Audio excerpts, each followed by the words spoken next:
Hey everybody, welcome back to the LuckyDog podcast. This is your host, Elias Roush. This podcast is sponsored by EliasRoushMedia.com, photo, video, digital media production. Today we're discussing Project Power, the 2020 Netflix film. I believe it was bidded by Netflix, created and directed by the guys that created Paranormal Activity, and they also created the movie Nerve, or they directed the movie Nerve. Let me go back and check real quick to make sure that these are the same guys that were the directors of the original ones. So this is Henry Jost and Ariel Schulman. Very interesting directors when it comes down to what they have in their back pockets. I will say that overall, these guys are responsible for Paranormal Activity 3 and Paranormal Activity 4. They also directed the movie, the Catfish movie in 2010. Didn't get great critical reception, to be honest, but I will say these guys are up and coming filmmakers that I think have a competent direction to the style of what they're shooting. Now, going to the writing, the writers the writer is Mattson Tomlin. He is going to be the new writer for the Batman 2021, starring Robert Pattinson. So this is also the same the same writer as smaller movies I haven't really heard of before. Let me see if I can see anything that anyone's familiar with. He's a writer on 2020's Little Fish. He's also a writer on Persuasion 2014, Bruiser 2012. These are movies I've never even heard of, so he must be kind of just now getting onto the mainstream, main scene kind of thing. So let's just talk about some of the good things off the top. A couple of the good things about this. So maybe we should rewind and talk about what the premise is, because people are like, Project Power, what exactly does that mean? So let's talk about what Project Power actually is. The movie Project Power. Synopsis: when a pill that gives its users unpredictable superpowers for 5 minutes hits the streets of New Orleans, a teenage dealer, a local cop, must team up with an ex-soldier to take down the group responsible for its creation. So it's the standard, there's this strange eluding drug on the streets, and we are with our characters that are in different parts of the movie. We got the good guy that has to do the really brooding stuff to get the things done. We got clearly the good protagonist who's on the side of good, but he might have to get his foot a little bit back. We have the people that are struggling. We have the main leads as Jamie Foxx as Art. He's essentially the ex-soldier who's kind of going on this mission to figure out what's the cause of these drugs. And now the thing is, people are like, well, what's the big deal about the drugs? Well, the drugs are kind of like this excessive way to put our characters in a world of superheroes. So let me explain real quick. Our main character is Jamie, played by Jamie Foxx. His name's Art. Joseph Gordon-Levitt plays Frank. Dominique Fishback plays Robin. And so these are our main characters that are going along this superhero suburban B-action movie. But I don't think the script is completely sold. I don't think the script feels like it's completely finished. I think the idea of these pills running around on the streets, and some of these pills might give you superpowers, and some of these pills might cause you to spontaneously combust, is a really fascinating idea. It kind of reminds me of those. Do y'all remember the quarter machines back in like the 90s and 80s, that you'd get like a quarter and you get like this random ass toy of some sort, and you would get excited to crack open the toy. It kind of reminded me of that, but imagine that with drugs, and plus you get superpowers instead of some random toy.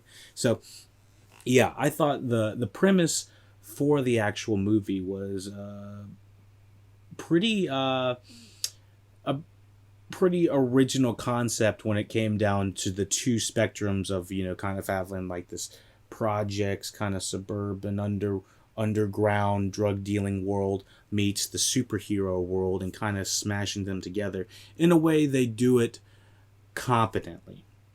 I don't think this movie is great, but if you think that the synopsis for super powered drugs that give you some sort of random power is cool, then yeah, I would definitely at least check into the movie. It's worth at least the time, mostly because we haven't had any original movies coming through on the big screen, mostly because of the pandemic. But movie theaters aren't open, so there aren't really big movies coming to the theater right now. So I'm really just looking for anything to just kind of entertain me at this point. And this is new, original. We have got a great cast. We've got competent direction. I think overall, the pros of this movie outweigh the cons, and I think you're going to be entertained by watching this movie. So the pros for this movie, it's an interesting premise with pretty stylish camera work. I was actually impressed. It makes me want to go back and check out some of their other stuff. I do know that Catfish was not critically well acclaimed, and I think what was it, Paranormal 3 and 4 were the ones that were kind of on the decline of those. So I might need to go back and see if maybe they've just significantly improved since then. So the cinematography along with the camera work is impressive, and it works. The music, I think this music kind of has like this 80s theme synth to it that I really enjoy most recently. It's been many years since I've really caught on to the trend, but I feel like it's within the last 5 years the 80s synth music has really been working, especially with the hacking type of stuff, and when they're trying to hack into the mainframe or get pull a reversed heist kind of thing, reverse kidnap somebody or something like that. This movie is, I would say, the right amount of campiness, but I don't know if it has the budget to really go full-fledged, full hog. Now, I was impressed by some of the effect shots. Let me see if I can find. Netflix doesn't like releasing their budget, so it's really hard to find anything. I don't see anything at the moment. I might have to see if I can find it real quick. Project Power budget, ding ding ding, hacking into the network mainframe, ding ding ding ding ding ding. Oh wow, okay, so this was an $85 million budget in comparison to, I think Extraction was a Netflix joint. So this is, okay, Extraction was 65 million. So, 89 million for a movie of this scale sounds about right. It's got the right amount of star power. The special effects, all of that really coincide with what this movie is really trying to offer. And they are trying to start their own kind of, I kept thinking about it, X-Men universe. I mean, essentially what these pills are allowing these people to do is turn into X-Men of some sort. When I was watching the trailer, I'm going to start talking a little bit more about the trailer right now before I get into spoilers. But before I talk about the cons and everything, the trailer was what kind of sold me. I mean, I don't normally watch trailers for things. I'm just like automatically like, oh yeah, I'm gonna watch that, or I'm not gonna watch that, mostly because I knew it was going to the theater. I was just like, yeah, I'll eventually watch it, I guess. But since things aren't going to the theater, things are kind of muddled in what I want to watch these days. And so I did watch a little bit of the trailer, and I saw this guy freaking go whoosh, turn into a freaking flame on dude. I was like, oh my Lanta. I was like full on like not ready for all of that. And so when I saw that Netflix is trying to put some serious money behind what they're producing these days, I mean, I was like really hog wild for it. I was ready for this kind of entertainment, mostly because it's been months since we've gotten anything. And so I guess I'm not excusing this movie because there is no other movies to really have a competition for, or a competition with. Like there hasn't been, for me personally, a big blockbuster of something over 50 million, probably shown since at least Sonic or something like that. I maybe I need to go back and check, but I was um, I was pleasantly surprised to see the camera work with what was going on during this movie. Now, let's talk about some of the cons. Uh, past having a good cast, good camera work, an interesting original idea, quote unquote, for people listening. Um, but when I say, quote unquote original ideas, kind of like two original ideas that are put together to kind of fuse. But anyways, um, the main reason for saying all this is I do want to talk about the cons, because I don't think this movie is perfect at all.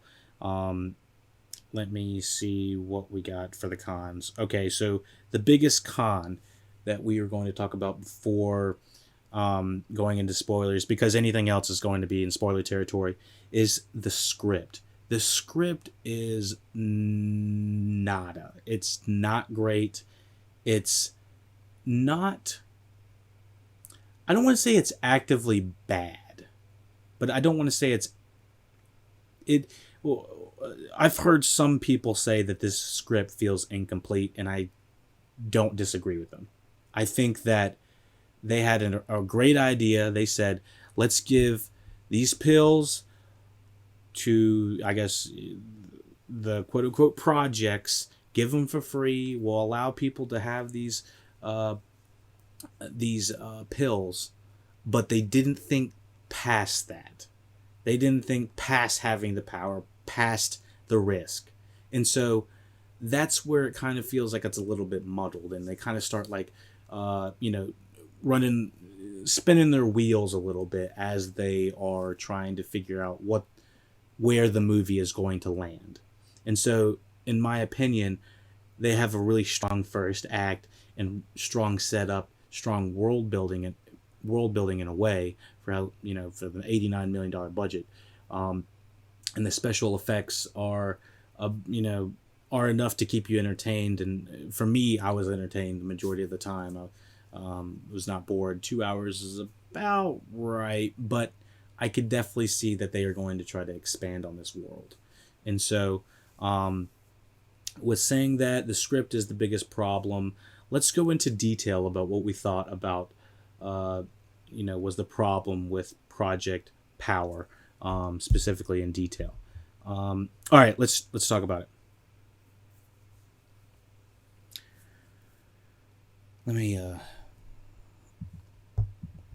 Let me post on here spoilers for all the cool cats that are just now joining in. And spoiler section.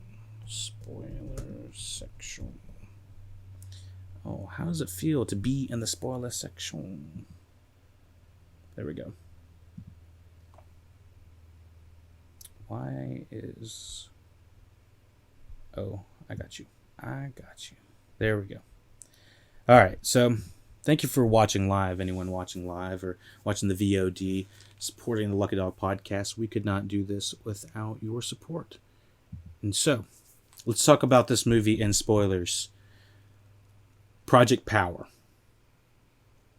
So, yeah, I said my biggest problem, my biggest gripe with this specific movie is, let me see, what's it called? Is the script. So why is it? So let's talk about it from a spoiler section.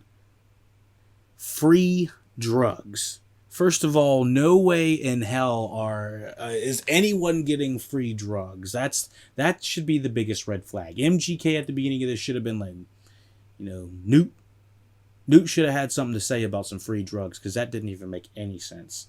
And having Rodrigo Santoro as the guy that's pushing it at the middleman, yeah, I was really glad to have him. But it felt like, why did they need to track the the people in the projects, or people that are on clearly struggling in society. Like, what was the purpose of that again? They were the guinea pigs or something like that. We'll talk about it. Hold on. Okay, so free drugs feel like that's the biggest red flag. I didn't believe that for a minute. I did like the world building, the news reports of different people seeing what was happening in real life. I enjoyed that. I enjoyed seeing I enjoyed not. I think that what makes this movie feels like it's not just happening in one or two or three locations is the fact that they're showing news reports, they're giving radio calls, they're giving small things that really lead to what would expect in a world filled of people taking drugs that would either cause you to go crazy, explode, combust, or turn into some sort of superpowered guy. So, yeah, tonally, I will say it's a little bit all over the place. Some parts are really fucking intense, like the very beginning when Robin is getting roughed up by these guys, and before Joseph Gordon-Levitt shows up, kind of white savior in it and whatnot. I will say that it was a little bit intense. There's just some scenes when it comes to the violence against women is kind of like, whoa. But I mean, I guess I could go back and say the violence against guys is kind of intense as well. But I just felt like particularly, uncomfortable during some of those scenes. They felt like it kind of lavished a little bit more on those scenes. A guy would get punched versus a woman would be kidnapped in the back of the car. Robin's kidnapped by Jamie Foxx for the first little bit of this, and you can't even. It's kind of not even clear whether he's a good guy or a bad guy for the beginning of this movie.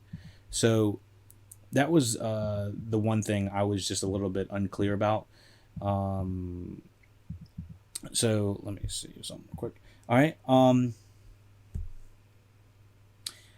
So yeah, Jamie Foxx kind of gives this like sense of like instant paranoia for the movie, mostly because he's showing you how to open up a hotel latch really easily. I was like, oh, fruit that. I'm never going to stay at a hotel that has one of these latches. I was like, yeah, that's enough to just make me paranoid right there. I did like the special effects on the pill that is shown. I mean, there's some serious money put onto these. They keep saying the power. I wish I had $1 for every time they said power. I was just like, oh my goodness. But anyways, yeah, I did enjoy the effects on the power pill, and I will say, let me see. The effects look good. MGK he plays pretty interesting knockoff Slim Shady kind of guy.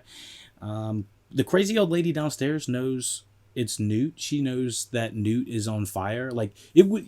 I didn't think you could tell it was Newt unless he had been taking these before, and so maybe the crazy old lady that lived underneath them knew that was Newt. I don't even know.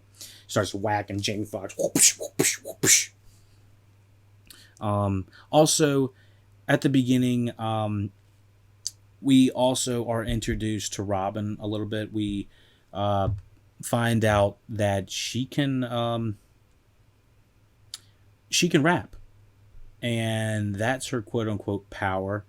I thought they were going to kind of tie it into, people trying to take away black culture, or I thought Jamie Foxx was going to kind of go in a way with saying that, use your power to kind of elevate yourself out of a lower status, I guess. I don't know. And we know Robin as a teenage girl that hates school, that is dealing this drug so she can make enough money for ends meet for her mother's cancer treatments, which kind of don't really amount to anything. It's kind of an instant way for you to feel sorry for her, for her needing money, and so for her needing the drug, I guess. We get a flashback of Jamie's daughter being taken, Jamie Foxx's daughter being taken. and that's when MGK has exploded at that point. We flash over. Next scene is the rap in Robin's head while she's getting scolded out by her teacher. That was a pretty cool scene. I kind of reminded me a little bit of Blind Spotting in a way. I was like, Blind Spotting did this kind of exact same thing where it just kind of started the narrative, and I thought there was going to be a lot more rapping and musical flow to this movie, but they kind of flow. They're kind of trying to like weave in and out of a superhero movie and a black urban superhero community filled film where there's also touchstones of the community and society that they're living in, not only in New Orleans but also within the black community. And so I thought that there was going to be a lot more touchstones regarding rap and growing up as a young black woman, such as Robin. And there is this kind of dynamic, this kind of father-daughter dynamic that you think is going to kind of amount to something, and it really, I don't know if it amounts to anything at the very end. That's kind of my biggest gripe on it, but we can kind of go a little bit more in detail. There is a really cool scene with Joseph Gordon-Levitt trying to chase this invisible guy. There's, and the camera's pulling out from all these these crazy scenarios where the invisible guy's like sneaking around like and so that was a pretty fancy scene. I thought the action scenes were fun. And that's something that is,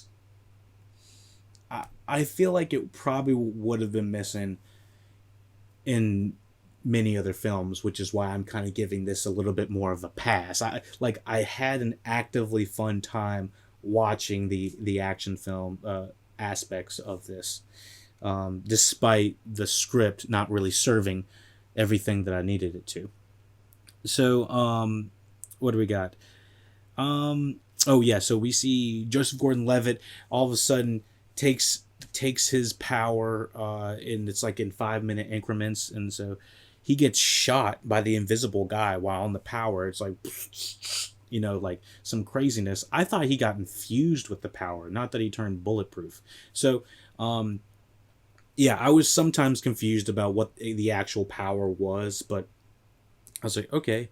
And if we think back on it, I can't really remember. Maybe only 2 people died on the actual thing. I need to go back and check if there were more than one that overdosed on it.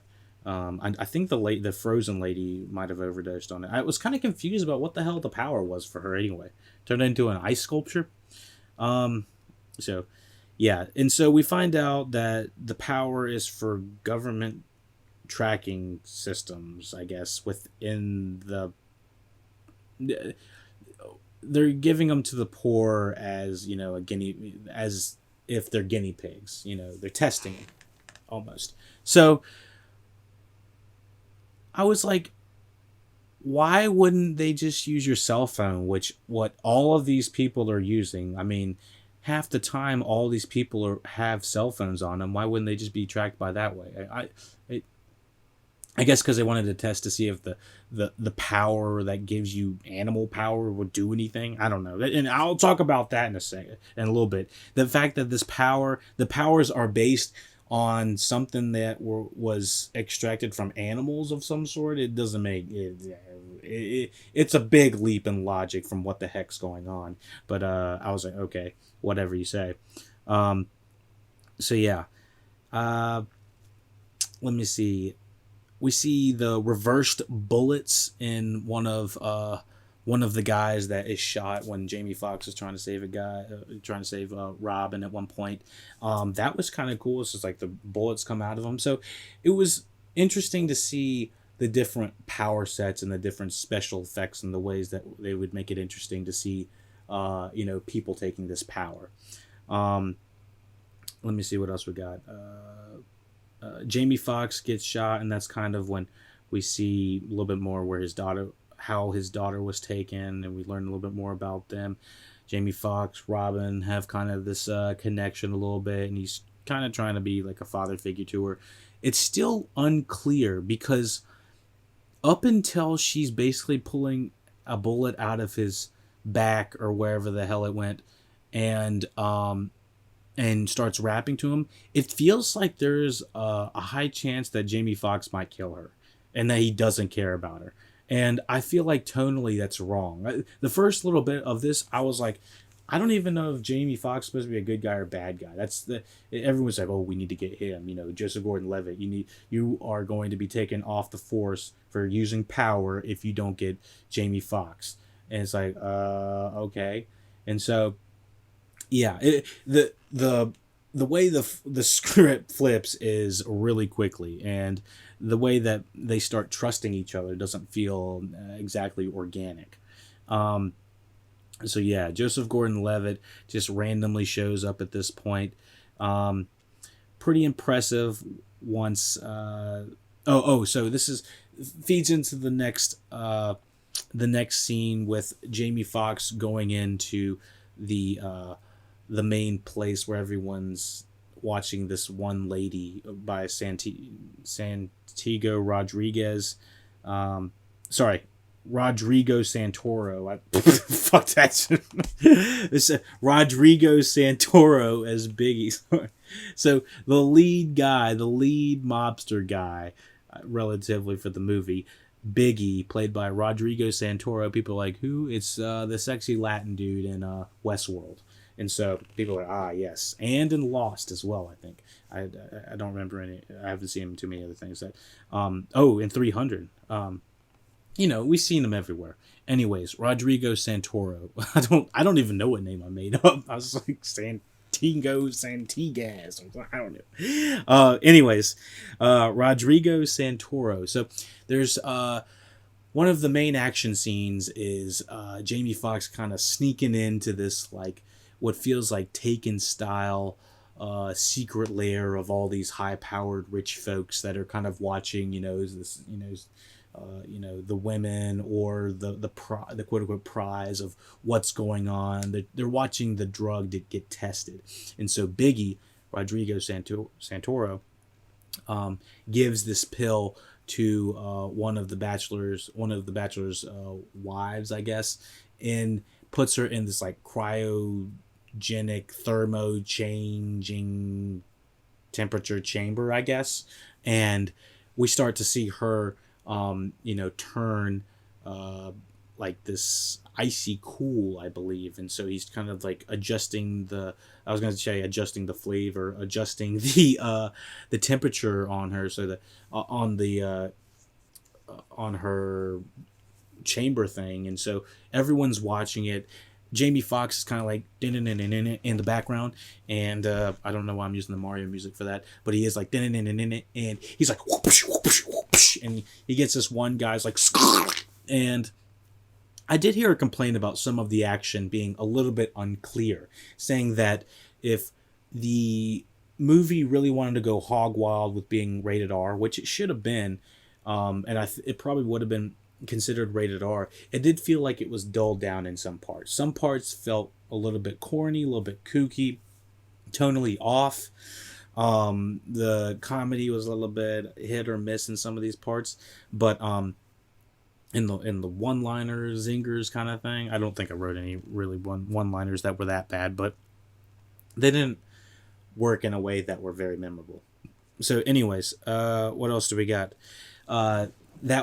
That starts the action scene with Jamie Foxx. They essentially put the camera in the cryogenic chamber. I keep saying that. I know that's not what it's called. It's some sort of glass chamber. It reminds me of what they had in Westworld. This glass round chamber, and she is starting to like freeze to death. Like all this ice is starting to come out of her, and she's like slowly freezing. And in the background is Jamie Foxx like and like knocking everybody out, and it's kind of like a one take as it goes. And so it's definitely horrifying for one thing, but the fact that the camera kind of stays on the lady and focuses kind of in and out of Jamie Foxx in the background, whooping these guys' ass. It's very cool. It does make it allows Jamie Foxx to actually probably do the majority of those stunts, but it is horrifying to watch, and seeing this lady kind of like freeze in real time kind of thing. It's like, oh my lanta. And so and he's just kind of really not to be punny, but cold about it. So it's an impressive scene. I think the majority of the scenes, with the exception of the special effects CGI on Rodrigo Santoro turning into like some sort of troll man. I didn't think that effect worked very well, but it's still kind of just ridiculous to see. So it's like, oh my gosh. So like I said, I was never bored. And what I noticed is when the effects started to get a little bit too crazy, we gotta make him explode. We gotta get him out of here. You know what I'm saying? And so he's like, we gotta self-destruct this shit. So that's what I felt like I did notice in a couple things. He did turn into this like giant Hulk thing. One thing I noticed on this is Joseph Gordon-Levitt's accents kind of back and forth with this kind of country, New Orleans style slang, I guess. I don't even know what it would be considered. But he's just like, this is my city, so this is what I'm going to do. So it's like, okay. I'm cool with that. And so what else do we got? The next scene, it essentially, we're all culminating after some of these, really cool rap scenes with Jamie Foxx. I know this is out of order, but Jamie Foxx and Robin have this one scene with he's like, use your power. You being able to rap is your power. And I've never seen this actress, Miss Fishback, in anything else, Dominique Fishback, in anything else besides hearing that she was in The Hate U Give. She is an actress that she seems to come off as someone that has a lot of charisma, and she has a lot of confidence about what she's doing.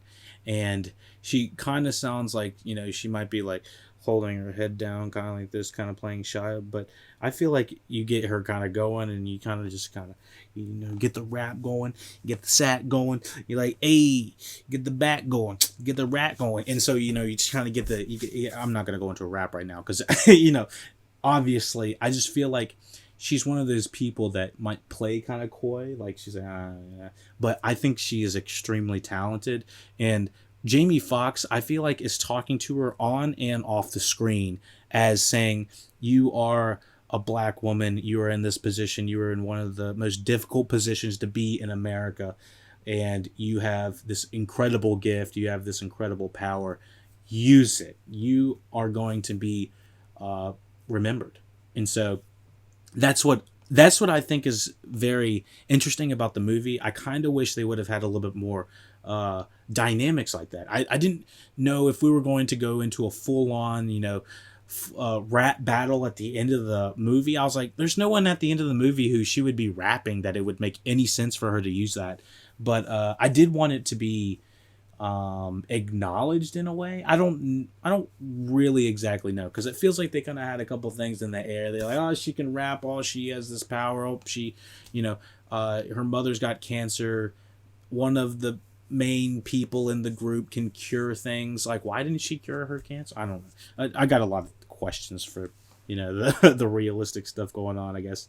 So yeah, long story short, Joseph Gordon-Levitt, we got Jamie Foxx, we got Dominique Fishback. They're all heading onto the boat where they have located Tracy, who is Jamie Foxx's daughter at this point, or she's been his daughter the whole time. But we found out where she is and what's going on, and so she's on this boat.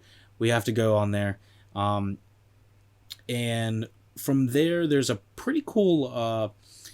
It kind of reminded me a little bit of Star Wars: A New Hope. I know they're like, wait, what? How?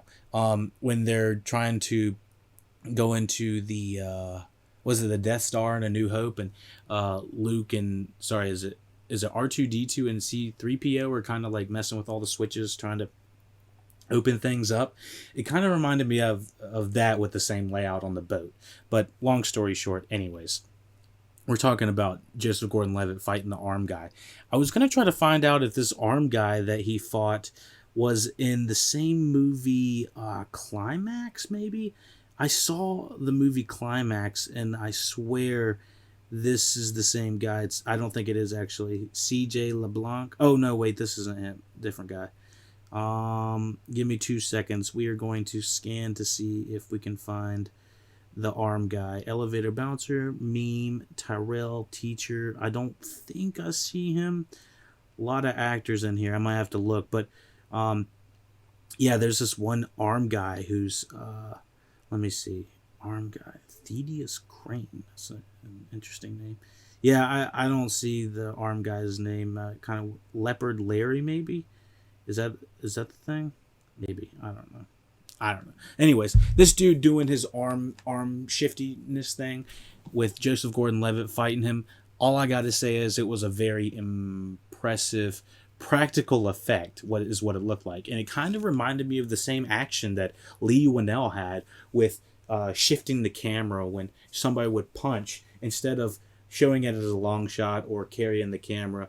Or kind of doing like a steady shot with it. It's like the camera would move with the punch. It's like or something like that. Or if someone got like uppercutted, the uppercut, then the camera would like shift up at the same time. But it was pretty crazy because he was Joseph Gordon-Levitt would like try to go for like a fist, or an elbow or a punch, and this guy's got all these double joints going left and right, and he's like moving concave, and this guy's leg coming out. It's just like, whoa, geez. And I think I liked the powers a lot, especially if they could use it as a practical effect. I mean, considering Robin's power was rapping, which didn't exactly coalesce to much, but I did like when people could use, real life powers.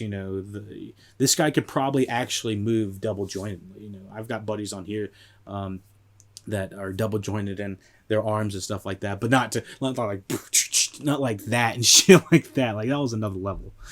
But I wonder if that's the same guy from Climax. Climax had kind of a crazy scene looking like that, but I don't know. There's some dancers that can do that. So let me see. There's a very powerful special effects shot for Jamie Foxx art. He kind of describes this as he's tied up and he's getting ready to get released. He has a pill in his mouth, and he's like, the popcorn shrimp or whatever has the power to like turn people, like electrocute people or something like that from like 1,000 meters. I don't know, some random fact about shrimp, and apparently that's his power, is he's a shrimp, or he's got the power of the shrimp. And so okay, and so we do get to see this really impressive special effect shot of like all of this water kind of going around. I knew the water raining on the cargo ship was going to be used for dramatic effect and special effect. How many times has that been used? I mean, was there like Daredevil uses the rain as well? You always got to look out for rain when it's happening. There's always something crazy is about to happen. But yeah, that was a very impressive effect. Everyone just about gets obliterated, and somehow he can control it. His daughter has to come save him, I believe, at the end. And what else? Great special effects. Daughter can heal things. Oh yeah, the bald guy. I did want to talk about the bald guy that was fighting Jamie Foxx real quick.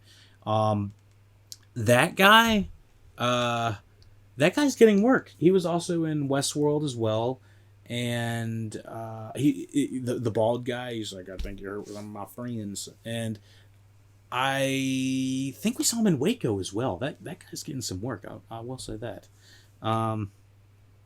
Although I didn't think his line delivery was that great. I'm sorry. Keep on the line delivery. They never give him much lines and everything, so keep on with the lines.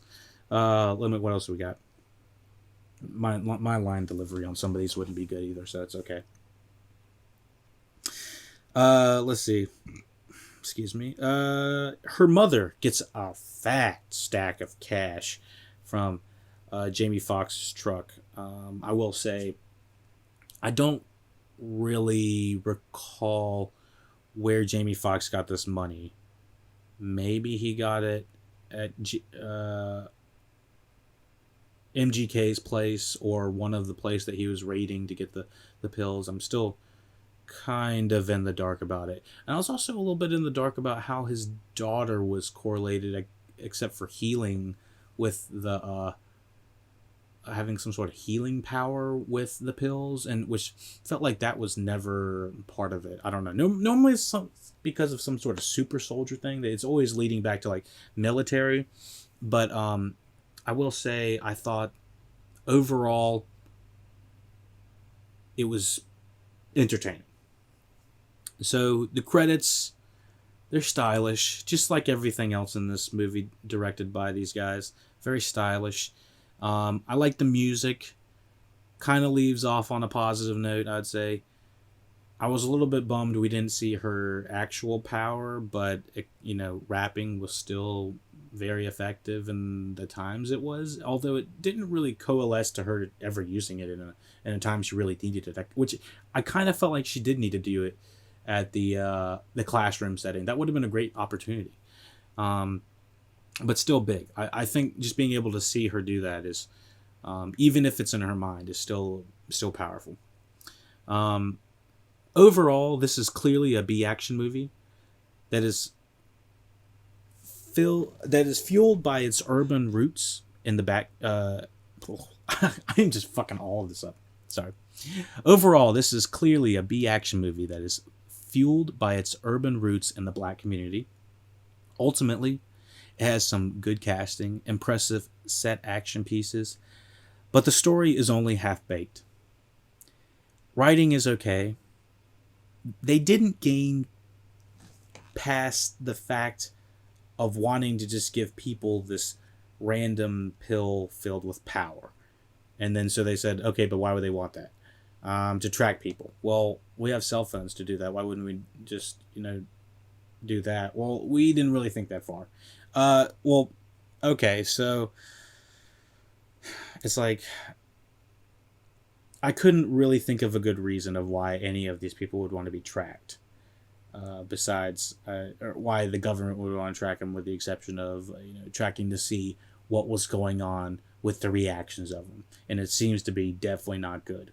And the lady that they're fighting at the end seems to have nothing to have done with the previous course of the movie. It's one of those double bad guy ending. It's like you defeated the bad guy in the middle of the movie, and you're like, oh fuck, we got to get somebody else to be the big bad at the end as well. And I felt like there was no setup for that either.